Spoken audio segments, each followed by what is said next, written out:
হ্যাঁ বন্ধুরা, ক্লাস 10-এর ছাত্রদের জন্য আজ আমি এই স্পর্শক সংক্রান্ত বৃত্তের স্পর্শক সংক্রান্ত উপপাদ্য আলোচনা করব।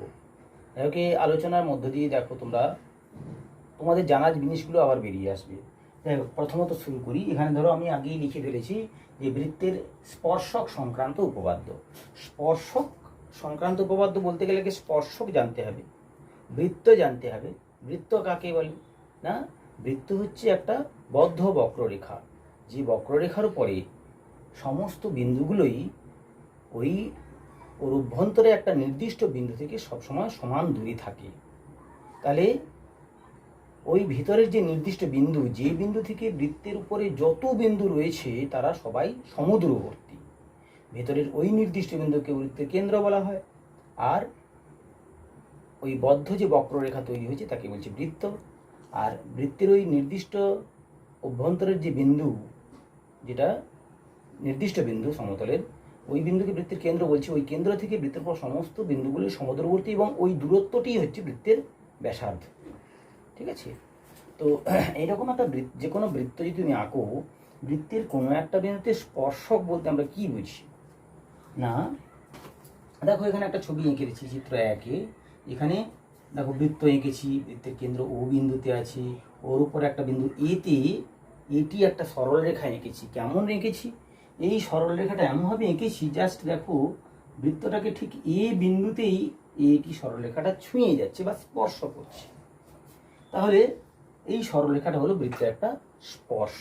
এরকম যে কোনো একটা বৃত্তের ক্ষেত্রে বৃত্তের ঠিক একটা বিন্দুতে ছুঁয়ে যায় এমন সরলরেখা, তাকেই বলছি বৃত্তের স্পর্শক। এখন স্পর্শক দেখো একটা বিন্দুতে ছুঁয়ে যায়, এটা বৃত্তের ক্ষেত্রে একটা বিন্দু ছুঁয়ে যায়, কিন্তু এমন বক্ররেখা পাওয়া যায় যেগুলোতে কোনো একটা জায়গা ধরো এরকম এরকম হয়। এইখানে ধরো তুমি যদি স্পর্শক আঁকো, দেখো এইখানে এসে ছেদ করে যাচ্ছে, তাহলে আমি এক্ষেত্রে বলবো না একটাই ছেদ বিন্দু হবে বা একটা বিন্দুতে স্পর্শ করে যাচ্ছে মানে বৃত্তকে অন্য কোথাও ছেদ করবে না। বৃত্তের ক্ষেত্রে ঠিক আছে, এই ধরনের বদ্ধ বক্ররেখার ক্ষেত্রে ঠিক আছে, অন্য কোনো ক্ষেত্রে কিন্তু সেটা নাও হতে পারে। তখন সেটাকে আমরা খুব অল্প জায়গার মধ্যে সীমাবদ্ধ করব। তখন এটা বলবো যে এই বিন্দুতে, এই ধরে যদি কে বিন্দু হয়, তাহলে এই সরলরেখাটা ধরা যাক এবি, এবিটি হলো কে বিন্দুতে এই বক্রের স্পর্শক। তাহলে স্পর্শকটা একটা বিশেষ বিন্দুতে ছুঁয়ে যাচ্ছে। এবার তাকে যদি বিস্তৃত করা যায়, সেটা অন্য বক্রকে কোথাও আবার ছেদ করতেও পারে। মূল কথাটা হচ্ছে একটা সরলরেখাকে বৃত্তের স্পর্শক বলছি যদি সরলরেখাটা বৃত্তকে বা বক্রকে কোনো একটা বিন্দুতে জাস্ট ছুঁয়ে যায় বা স্পর্শ করে যায়, তাকে বলছি স্পর্শক। তো বৃত্তের ক্ষেত্রে বা এই জাতীয় যে সমস্ত মানে সেন্ট্রাল কনিক অর্থাৎ কেন্দ্র আছে এমন বক্র, তাদের ক্ষেত্রে অবশ্যই তুমি স্পর্শকটা আঁকলে ওই যে বিন্দুতে ছুঁয়ে যাচ্ছে ওই বিন্দু ছাড়া অন্য কোথাও বৃত্ত বা বক্রকে ছেদ করবে না ওই সরলরেখাটি। ঠিক আছে, আসল জায়গায় আসি। আমরা প্রথম উপপাদ্য যেটা বলতে চাইছি বা আলোচনা করতে চাইছি সেটা হচ্ছে এই যে বৃত্তের কোনো একটা বিন্দুতে যদি তুমি স্পর্শক আঁকো আর ওই স্পর্শ বিন্দুগামী যদি বৃত্তের ব্যাসার্ধ আঁকো, তাহলে কি হবে? তারা পরস্পর লম্ব হবে, অর্থাৎ এখানে কোণটা 90 ডিগ্রি উৎপন্ন হবে। তাই বৃত্তের কোনো একটা বিন্দুতে স্পর্শক এবং যে বিন্দুতে স্পর্শ করে যাচ্ছে এই স্পর্শক সরলরেখাটা, সেই বিন্দুগামী বৃত্তের ব্যাসার্ধ, এরা পরস্পর সমকোণে আছে কিনা এইটা আমাদের প্রামাণ্য। ঠিক আছে? তো এই প্রমাণটা করতে যখন আমরা যাচ্ছি, আমরা কিভাবে সেটা করতে পারি লক্ষ্য করো। খুব সহজে তুমি বইটা ভালো করে দেখবে। তো আমার এখানে ছবিটা একটু ভালো করে লক্ষ্য করো। তাহলে এই যে এটি সরলরেখাটাকে আমি যতদূর খুশি বাড়াতে পারি, টি বিন্দু ছাড়িয়ে অনেক দূর বাড়িয়ে দিলাম। তাহলে এখন দেখো এই এ বিন্দু ছাড়া এই স্পর্শক সরলরেখার কোনো বিন্দুই বৃত্তকে ছুঁয়ে নেই বা বৃত্তের বাইরে অবস্থিত। তাহলে এরকম যে কোনো একটা বিন্দু ধরা যাক আর নিলাম, ও আর যোগ করে দিলাম, যোগ করলাম। যোগ করার ফলে কি হলো? যেহেতু আরটি বৃত্তের সাপেক্ষে বহিস্থ বিন্দু, সুতরাং ও আর এই রেখাংশটি বৃত্তকে একটা বিন্দু ধরা যাক এখানে পি বিন্দুতে ছেদ করেছে। এই বিন্দুটি হলো পি। এই যে পি বিন্দুতে ছেদ করেছি, তাহলে এখান থেকে আমরা কি দেখতে পাই, যেহেতু আর বিন্দুটি এ বিন্দু ব্যতীত অপর যে কোনো বিন্দু, এইটি হচ্ছে ফিক্সড বিন্দু, কিন্তু অন্য যে কোনো জায়গায় আর বিন্দু এখানে হতে পারে, এখানে হতে পারে, এখানে হতে এখানে হতে পারে, এখানে হতে, যোগ করে দাও, দেখবে যেহেতু বৃত্তের সাপেক্ষে ওটা বাইরের বিন্দু, ও আর যোগ করলেই সেটা বৃত্তকে একটা বিন্দুতে অবশ্যই ছেদ করবে। এবং এক্ষেত্রে কি দেখতে পাচ্ছি, ওপি ইজ লেস দেন ও আর। কেননা এই ত্রিভুজটা লক্ষ্য করো, ত্রিভুজের এই যে বাহুটি, এই বাহুটি ও থেকে পি পর্যন্ত বিস্তৃত অংশ আর ও থেকে আর পর্যন্ত বিস্তৃত অংশ, ও আর এর তুলনায় ওপিটাই সবসময় ছোট থাকছে। এরকম যত বিন্দু নাও না কেন, এটি স্পর্শক সরলরেখার উপরে এ বিন্দু ছাড়া সমস্ত বিন্দুর ক্ষেত্রেই দূরত্বটা সবসময় কি হচ্ছে, ও আর দূরত্বটা সবসময় ওপির থেকে বড় হচ্ছে। আবার ওপি হচ্ছে কি বৃত্তের ব্যাসার্ধ, আর ওপি সেটা ও এর সঙ্গেই সমান, অর্থাৎ ওপির জায়গায় এখন যদি ও এ করে দিই, ও ইজ লেস দেন ও আর দাঁড়াচ্ছে। অর্থাৎ ও বিন্দু থেকে স্পর্শক সরলরেখার উপর যে কোনো বিন্দু নাও, ও এটাই হচ্ছে ওই স্পর্শক সরলরেখার ও বিন্দু থেকে যত দূরত্ব আঁকা যায় তাদের মধ্যে এটাই হচ্ছে ক্ষুদ্রতম। দেখো ও ইজ লেস দেন ও আর। আর এর সকল অবস্থানে এ বিন্দু ছাড়া এটি স্পর্শকের যে কোনো জায়গায় বিন্দুকে আমি সাধারণভাবে আর বলছি। আর অবস্থান এখানে হতে পারে, এখানে হতে পারে, এখানে হতে, যে কোনো জায়গায় হতে পারে। ও আর দূরত্বটা ওপির থেকে ছোট, ওপিটা ও আর থেকে ছোট, মানে ওপি আবার ব্যাসার্ধ ও এর সঙ্গে সমান, একই বৃত্তের ব্যাসার্ধ যেহেতু ও এ, সুতরাং ও এটা ও আর এর তুলনায় সবসময় কম হচ্ছে। সুতরাং ও এই বিন্দু থেকে বা কেন্দ্র থেকে ওর বৃত্তের এই বিন্দুতে অঙ্কিত স্পর্শকের দূরত্বগুলোর মধ্যে ও এটাই হচ্ছে সব থেকে নিম্নতম দূরত্ব। অর্থাৎ ওই লম্ব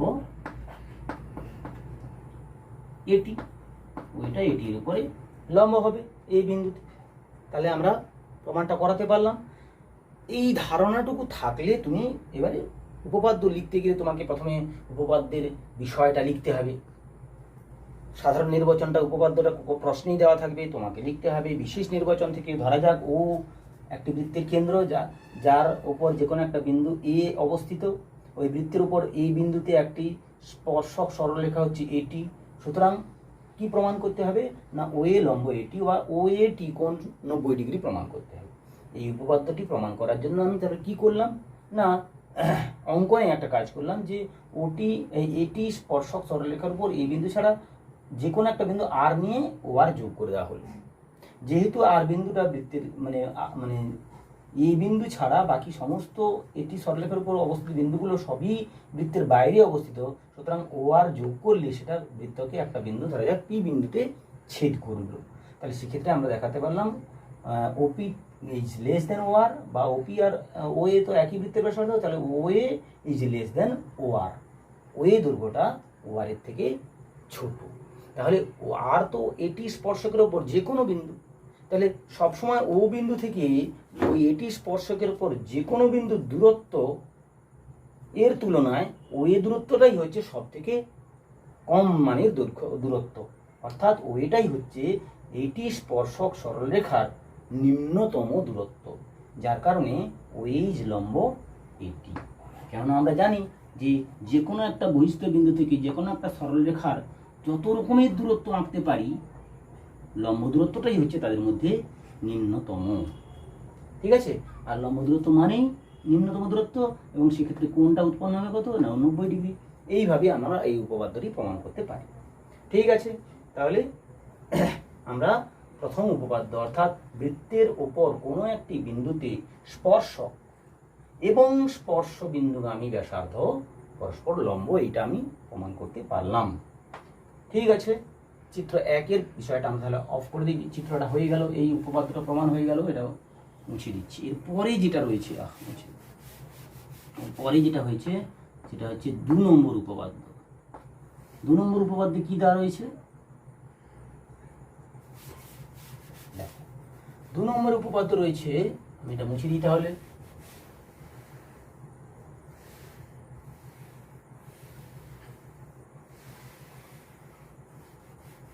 দেখো 2 নম্বর উপপাদ্য হচ্ছে বৃত্তের বহিস্থ বিন্দু থেকে, দেখো এখানে আমি যে ছবিটা এঁকেছি 2 নম্বর মানে সমস্যা থেকে, তার সঙ্গে সম্পর্কযুক্ত চিত্রটা এইরকম যে ও হচ্ছে একটি বৃত্তের কেন্দ্র, এই কেন্দ্র থেকে বৃত্তের বাইরের একটা বিন্দু পি নেওয়া হয়েছে। তো এই বিন্দু থেকে এই বৃত্তের উপর দুটো স্পর্শক আঁকা যায়, এইটা আমাকে প্রমাণ করতে হবে। তাহলে কি ব্যাপারটা ঘটছে না, বৃত্তের বহিস্থ কোনো বিন্দু থেকে বৃত্তের উপর দুটি স্পর্শ আঁকা যায়, এটা আমাকে প্রমাণ করতে হবে। তো এটা প্রমাণ করার জন্য আমি ছবিটা এঁকেছি। ধরা যাক ও কেন্দ্রীয় বৃত্তের একটি বহিস্থ বিন্দু হলো পি, এই পর্যন্ত। এরপরে দেখো এগুলো আমার ছিল না, এগুলো মুছে দিচ্ছি, আবার জয়েন করবো প্রয়োজন। আমি কি করলাম না, তাহলে প্রমাণ কি করতে হবে, প্রামাণ্যটা কি, প্রামাণ্যটা হচ্ছে পি বিন্দু থেকে দুটি স্পর্শক আঁকা যাবে। তা দেখা যাক কিভাবে দুটি স্পর্শক আঁকা যায়। তো দেখো, যেহেতু পিটা ও বিন্দুর সাপেক্ষে, আমি প্রমাণে চলে যাচ্ছি সরাসরি, পরপর বলতেই পারো যে ধরা যাক ও কেন্দ্রীয় বৃত্তের সাপেক্ষে বহিস্থ বিন্দুটা হলো পি। এখন ও পি এটা হচ্ছে, তাহলে এই রেখাটি বৃত্তকে একটা বিন্দু ছেদ করবে। এখন আমাকে আমাদের প্রামাণ্য বিষয়টা কি না, প্রামাণ্য বিষয় হলো পি বিন্দু থেকে বৃত্তের উপরে দুটো স্পর্শক আঁকা যাবেই, এটা প্রমাণ করতে হবে। আচ্ছা, এবারে অঙ্কনে কি করছি না, এই ওপিটা যুক্ত করে দিলাম। যুক্ত করার পরে ওপি এর একটা মধ্যবিন্দু নিয়ে, অর্থাৎ নিচ্ছি কেন না, ওপিকে ব্যাস করে একটা বৃত্ত আঁকছি, ওপিকে ব্যাস করে একটা বৃত্ত আঁকছি। স্বভাবতই ওপিকে ব্যাস করে বৃত্ত আঁকলে কি করবে না, বৃত্তকে দুটো বিন্দুতে ছেদ করবে। দেখো শুধু এটাই নয়, দেখো তুমি যখনই ওই বিন্দুটা বহিস্থ বিন্দু যেহেতু, তাহলে নিশ্চয়ই এই পি বিন্দুটাকে দূরে হোক কাছে, অনেক কাছেও নেওয়া যেতে পারে, এখানেও নেওয়া যেতে পারে। তাহলে এখানে বা এখানে যেখানে নাও না কেন, একে ব্যাস করে যখন বৃত্ত ওর মধ্যবিন্দু খুঁজতে হবে। মধ্যবিন্দু যদি বৃত্ত তুমি আঁকতে যাও, দেখবে অবশ্যই বৃত্তকে দুটো বিন্দুতে ছেদ করবে। তাহলে উপপাদ্য প্রমাণে আমি বলছি কি, যে ওপিকে ব্যাস করে একটা বৃত্ত আঁকা হলো, যেহেতু পি বিন্দুটা বৃত্তের বহিস্থ বিন্দু, তাহলে এই বৃত্তটি মূল বৃত্তকে, অর্থাৎ প্রথম বৃত্তকে দুটি বিন্দুতে ছেদ করবে। ধরা যাক সেই বিন্দু দুটি এ এবং বি। এরপরে দেখো, সুতরাং এবারে প্রমাণে চলে যাচ্ছি। এখন ওপি ব্যাস বিশিষ্ট বৃত্তটি ওপর এ এবং বি দুটো বিন্দু, আমরা পি এ এই ত্রিভুজগুলো যদি বিবেচনা করি,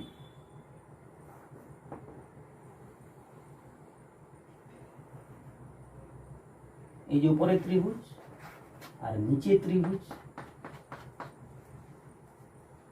লক্ষ্য করো এটা উপরে হাফ সার্কেল অর্ধবৃত্ত, এইটা হচ্ছে অর্ধবৃত্তস্থ কোণ।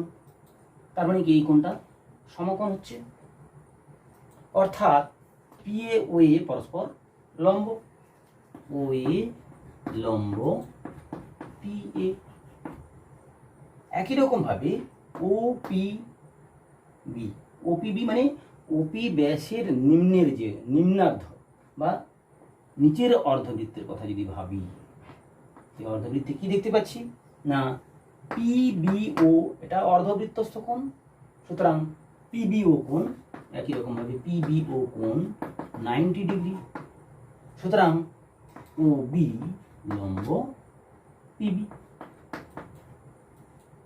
তাহলে কি দেখতে পাচ্ছি যে বি বিন্দুগামী সরলরেখা বিপি, আবার বি বিন্দু বৃত্তের উপরে আছে, এবং ওই বিন্দুগামী কেন্দ্রগামী যে ব্যাসার্ধ, এরা কি পরস্পর লম্বভাবে আছে।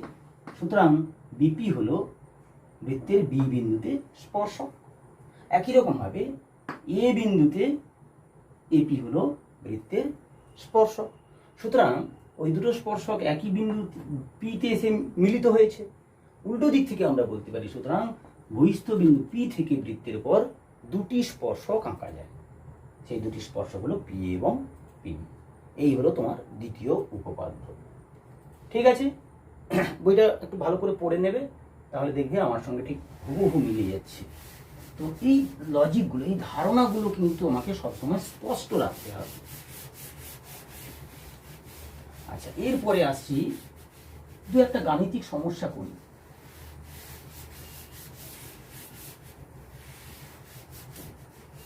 যদিও ক্লাস আগের ইয়ারে আমরা বোর্ডের পরীক্ষাতে কিন্তু একটা উপপাদ্য পেয়েছি এই চ্যাপ্টার থেকে, তার মানে যে পরের বারে থাকবে না এমন কোনো কথা নেই, থাকতেই পারে। ওই উপপাদ্যটা এখন আমরা করছি না, তো আপাতত একটা গাণিতিক সমস্যা ভাবি। ধরা যাক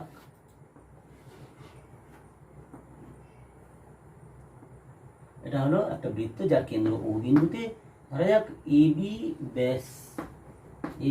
ব্যাস কে বাড়িয়ে দেওয়া হয়েছে ধরা যাক পি বিন্দু পর্যন্ত, আর পি বিন্দু থেকে বৃত্তের উপর এখন একটা স্পর্শক ধরা যাক পিটি, আর এটি যোগ করা হলো, ওটি যোগ করা হলো। এইখানে যদি মানটা 20 ডিগ্রি হয়, এই কোণটির মান 20 ডিগ্রি হলে টিপি এ কোণ বা টিপি বি কোণের মানটা নির্ণয় করতে হবে। তো আমরা কিভাবে এটার মান নির্ণয় করতে পারি? তাহলে প্রশ্নটা আরেকবার পরিষ্কার হয়ে নেওয়া যাক যে এবি বৃত্তের ব্যাস কে বাড়িয়ে দেওয়া হয়েছে যে কোনো একটা নির্দিষ্ট বিন্দু পি পর্যন্ত, এরপরে পি বিন্দু থেকে বৃত্তের স্পর্শক পিটি আঁকা হয়েছে। এতগুলো কথা না বলে চিত্রটা থেকেই দেখা যাচ্ছে যে ধারণাটা তোমাকে বলে এই চিত্র থেকে যদি ও টি এ কোণের মান 20 ডিগ্রি হয় তাহলে টি পি বি কোণের মান কত হবে। তাহলে এই সমস্যাটি সমাধান করার জন্য আমাকে কেমন করে ভাবতে হবে। প্রথম দেখো যে এইখানে ওটি এবং ওই একই বৃত্তের ব্যাসার্ধ, যার কারণে এই কোণের সঙ্গে এই কোণটা কি হবে, সমান হবে, 20 ডিগ্রি হবে। এরপরে আবার দেখো পিটি হলো টি বিন্দুতে বৃত্তের স্পর্শক এবং ওই স্পর্শ বিন্দু এবং ব্যাসার্ধ হলো টিও। সুতরাং পিটি এবং টিও, টি বিন্দুতে স্পর্শক আর স্পর্শ বিন্দু এবং ব্যাসার্ধ এরা কি হয়, পরস্পর সমকোণে থাকে। তার মানে কি দেখছি, এই পুরো কোণটার মান 90 + 20 অর্থাৎ 110 ডিগ্রি হয়ে গেল পুরোটা, 110। এখন আমি টি এ পি এই বড় ত্রিভুজটা যদি বিবেচনা করি তাহলে ওপরের কোণটা হলো 110, ভূমি সংলগ্ন যদি ভূমি হিসেবে বিবেচনা করি এটা 20 ডিগ্রি হলো, তাহলে দুটোই মিলে আমার কত হলো, 110 যুক্ত 20 সমান 130 ডিগ্রি। তা ত্রিভুজের দুটি কোণের সমষ্টি 130 ডিগ্রি হলো, তাহলে তৃতীয় কোণটা কত হবে? কত হবে না, যেহেতু আমরা জানি ত্রিভুজের তিনটি কোণের সমষ্টি 180 ডিগ্রি, সুতরাং তৃতীয় কোণের মান হবে নিশ্চয়ই কত ডিগ্রি, 50 ডিগ্রি হতে হবে। অর্থাৎ এই কোণটির মান, অর্থাৎ এ পি টি কোণের মান হলো 180 - 130 সমান 50 ডিগ্রি উত্তর। বোঝা গেল? ঠিক আছে।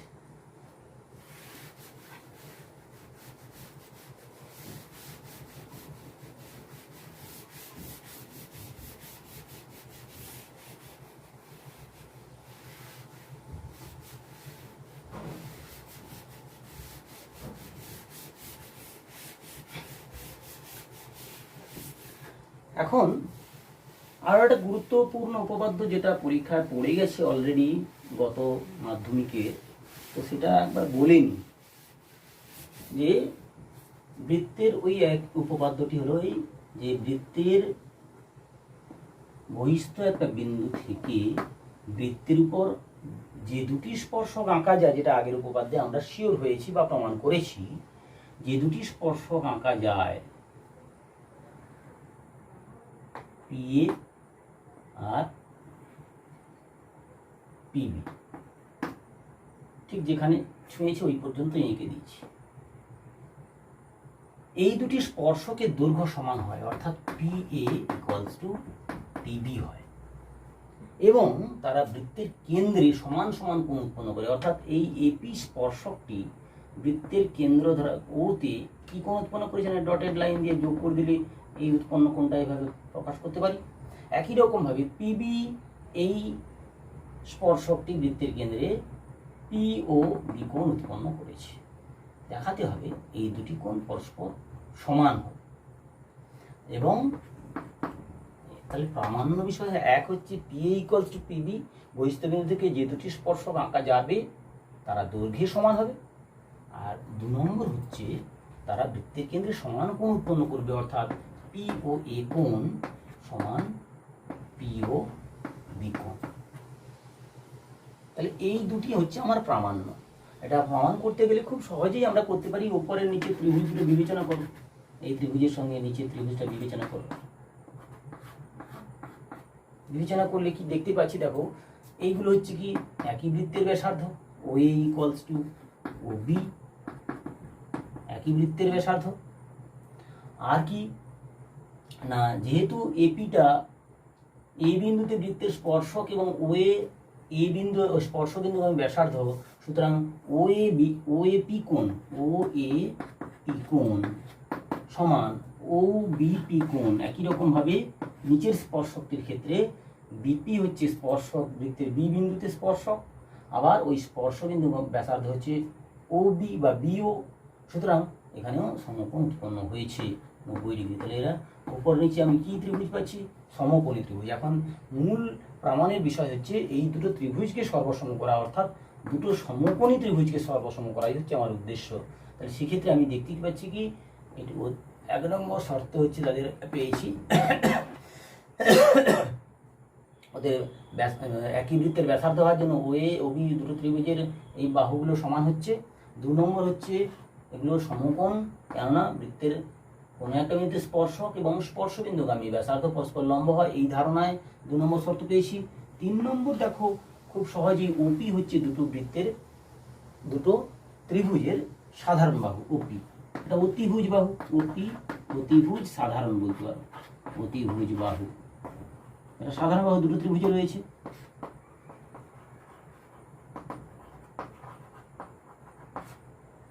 বোঝা গেল? যার কারণে ত্রিভুজ দুটি যেই সর্বসম হয়ে গেল, আমি সহজেই বলতে পারি যেহেতু ত্রিভুজ দুটি সর্বসম, সুতরাং এর এই বাহুটির সঙ্গে এর এই বাহুটি সমান, আবার এই কোণটির সঙ্গে এই কোণটি অনুরূপ কোণ বলতে পারো। এই তাহলে আমরা এই উপপাদ্যটি আমরা প্রমাণ করতে পারি, যেটা আগে গতবারের পরীক্ষায় পড়েছি। আবার জিনিসটা কি হলো, এই তোমাকে কিন্তু অ্যাকচুয়ালি উপপাদ্যগুলোর প্রপার্টিসগুলো, যে বিশেষ বিশেষ ধর্মগুলো আমরা প্রমাণ করছি, এগুলো কিন্তু পরপর কিন্তু একটা ডায়েরি দিয়ে পরপর লিখবি, কোন কোন উপপাদ্যগুলোর স্টেটমেন্টগুলো অন্তত জানবি। কারণ এই ধারণা, এই মানে জ্যামিতিক ধর্মগুলোর কিন্তু মনে রাখলে তাহলে তোমার উপপাদ্যটাও সিস্টেমেটিক মনে থাকবে এবং তুমি যে কোনো রকমের অবজেক্টিভের কোশ্চেন তুমি উত্তর দিতে পারবে সহজভাবে। ঠিক আছে? তাহলে উপপাদ্যটা কি জানা গেল না, বৃত্তের বহিস্থ কোনো বিন্দু থেকে বৃত্তের উপর যে দুটি স্পর্শক আঁকা যায় তাদের দৈর্ঘ্য পরস্পর সমান হবে, এই মাপগুলো PA সমান PB, এবং তারা বৃত্তের কেন্দ্রে সমান সমান কোণ উৎপন্ন করে, এটা জানা গেল।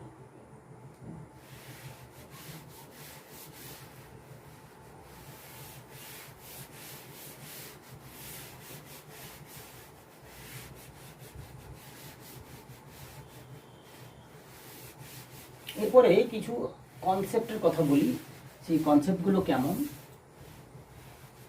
আমরা স্পর্শক বলেছি, যে সরলরেখাটা বৃত্তকে ঠিক একটা বিন্দুতে ছুঁয়ে যায় বা স্পর্শ করে তাকে বলছি বৃত্তের স্পর্শক।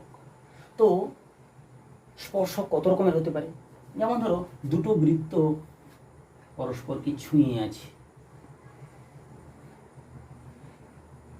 তাহলে এই একটা বৃত্ত যেন দূরে ছিল কাছাকাছি এসছে, তাহলে বহিস্থ বাইরের দিক থেকে ছুঁয়েছে, তাহলে এদের একটা সাধারণ বিন্দু A আছে, যে বিন্দুতে দুটো বৃত্তের একটা সাধারণ স্পর্শক আঁকা যায়, এটা হচ্ছে তাহলে PQ যদি বলি এর নাম, তাহলে বৃত্তের কেন্দ্র হলো O বিন্দুতে O1, দ্বিতীয় বৃত্তের কেন্দ্র হলো O2 বিন্দুতে। তো তাহলে এই বিন্দুতে ওই বৃত্ত দুটি পরস্পরকে ছুঁয়ে আছে বা স্পর্শ করেছে, তাহলে PQ হলো ওদের সাধারণ সরলরেখা, যেটা কি হচ্ছে দুটো বৃত্তকেই একটা ওদের সাধারণ বিন্দু A তে স্পর্শ করে যাচ্ছে। এই রকম সরলরেখা কি বলি আমরা, কি সরলরেখা না কি স্পর্শক, সরলরেখাটা স্পর্শক হচ্ছে, তখন স্পর্শ করে যাচ্ছে যেহেতু, এটাকে বলছি আমরা সাধারণ স্পর্শক, বৃত্ত দুটির সাধারণ স্পর্শক। এই যে সাধারণ স্পর্শক দেখলে, তো এর বিষয়ে আরও অনেক কিছু জানা যায়, যেটা সাধারণ স্পর্শ তুমি জানলে, এবং বৃত্ত দুটো পরস্পরকে বহিঃস্পর্শ করছে বলি। ঠিক একই রকমভাবে এই বৃত্তের সঙ্গে আরও একটা বৃত্ত আমি এঁকে দিতে পারি এখানে,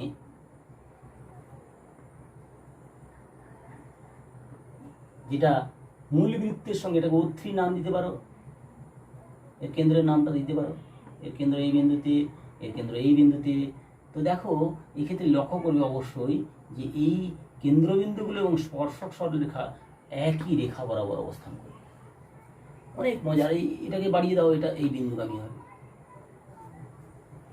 তাহলে এক্ষেত্রে এই 1 নম্বর, এটা 2 নম্বর, এটা 3 নম্বর বৃত্ত, 1 নম্বর 2 নম্বর বৃত্ত পরস্পরকে বহিঃস্পর্শ করেছে, আবার 1 নম্বর 3 নম্বর বৃত্ত পরস্পরকে অন্তঃস্পর্শ করেছে। তো এক্ষেত্রে কি প্রপার্টি আমাকে প্রমাণ করতে হবে, কি জ্যামিতিক ধর্মটি প্রমাণ করতে হবে? সেটা হচ্ছে যদি দুটি বৃত্ত পরস্পরকে স্পর্শ করে, সাধারণভাবে স্পর্শ করে বলছি, কেননা সেক্ষেত্রে স্পর্শ করে মানে অন্তঃস্পর্শ করতে পারি, আবার বহিঃস্পর্শ করতে পারি। অন্তঃস্পর্শ করা মানে স্বভাবতই একটা বড় বৃত্ত থাকবে, একটা ছোট বৃত্ত থাকবে, ছোট বৃত্তটা বড় বৃত্তের পেটের মধ্যে ঢুকে থাকবে, তবে তো ভেতর থেকে স্পর্শ করবে। আর এটা বাইরের থেকে আছে, এটা বড় ছোট যাই হোক না কেন, বাইরের থেকে যখন পরস্পর কাছাকাছি এসছে, একটা বিন্দু টাচ করেছে, সেটা হচ্ছে বহিঃস্পর্শ করা।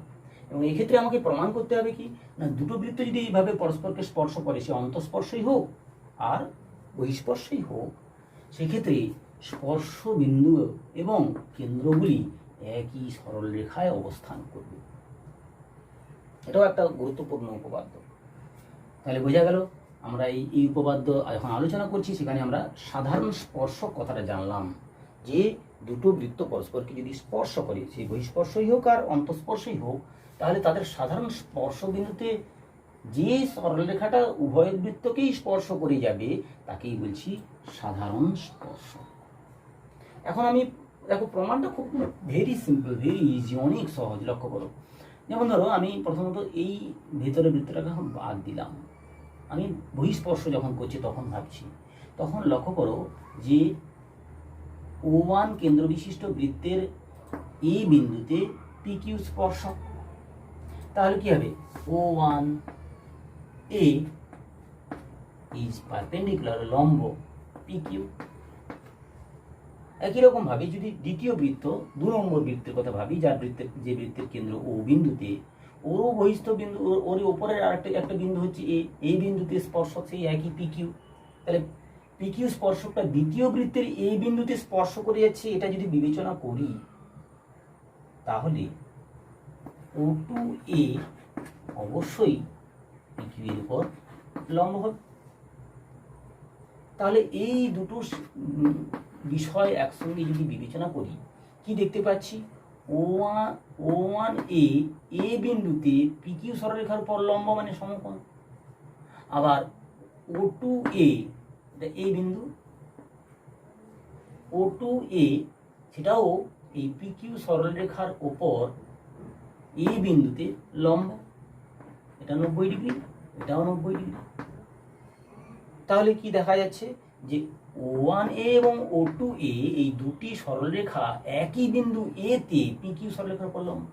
তাহলে একটা নির্দিষ্ট সরলরেখার একটা বিন্দুতে যদি দুটি লম্ব টানা যায়, দুটো বিপরীত দিকে আছে, তাহলে কি হবে, তারা অবশ্যই পরস্পরের সঙ্গে একটা সরলরেখা থাকবে। তারা মোট 90 ডিগ্রি, এপাশে 90, এদিকে 90 হলে 90 90 180 ডিগ্রি হচ্ছে, অর্থাৎ তারা একই সরলরেখা থাকছে। তাহলে এইভাবে প্রমাণ আমরা করতে পারি কি না, দুটো বৃত্ত যদি পরস্পরকে বহিঃস্পর্শ করে, তাহলে তাদের সাধারণ স্পর্শবিন্দু তাদের কেন্দ্রদ্বয়ের সঙ্গে একই সরলরেখায় অবস্থিত হয়, অর্থাৎ O1A ও O2 বিন্দুত্রয় কি হবে, সমরেখ হবে। এটা আমরা প্রমাণ করতে পারলাম। বোঝা গেল? ঠিক একই রকম ভাবে অন্তঃস্পর্শক যখন হচ্ছে, অন্তঃস্থভাবে স্পর্শ করছে যখন দুটো বৃত্ত, আর একটা ছবি এঁকে নিই।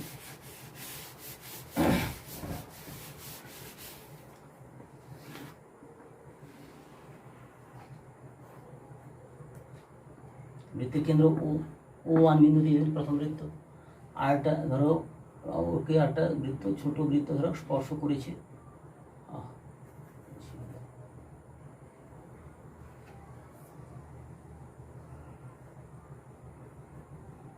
তাহলে ওর কেন্দ্র ধরা যাক, এখানে O2 দিলাম, তাহলে এটা হচ্ছে ওদের সাধারণ বিন্দু এ। দুটো বৃত্ত পরস্পরকে, যেন একটা পাইপের মধ্যে একটা ছোট পাইপ নিচে পড়ে আছে, জাস্ট এই বিন্দুতে ছুঁয়ে আছে, ছবিটা নিচে করে দিলে বোঝা যেত ভালোভাবে। তাহলে এই বিন্দুতে আমি ওদের তাহলে কি, যেহেতু দুটো বৃত্ত পরস্পরকে এই বিন্দুতে স্পর্শ করেছে, তাহলে ওই তাদের সাধারণ স্পর্শ বিন্দুতে একটা সরল রেখা আঁকলাম যেটা দুটো বৃত্তকেই ছুঁয়ে যায়। সেই একই রকমভাবে এটা পি, এটি কিউ নাম দিলাম। তাহলে লক্ষ্য করো, এখন O2A আর O1A যোগ করে দাও। তাহলে দেখো একই সরলরেখা PQ একবার বড় বৃত্তের এ বিন্দুতে স্পর্শক, আর AO1 হলো ওই স্পর্শ বিন্দুগামী বড় বৃত্তের ব্যাসার্ধ। তাহলে সেখানে কি হবে, এই কোণটি 90 ডিগ্রি হবে। আবার ছোট বৃত্তের কথা বিবেচনা করলে, O2 কেন্দ্র বিশিষ্ট ছোট বৃত্তের কথা বিবেচনা করলে, ওর উপর এই বিন্দুতে PQ স্পর্শক এবং স্পর্শ বিন্দুগামী এ দিয়ে যাচ্ছে OA2 হলো, O2A হলো ওর স্পর্শ বিন্দুগামী ব্যাসার্ধ। তাহলে এরাও কি হবে, পরস্পর সমকোণে থাকবে। তাহলে কি দেখতে পাওয়া যাচ্ছে, PQ সরলরেখার উপর এ বিন্দুতে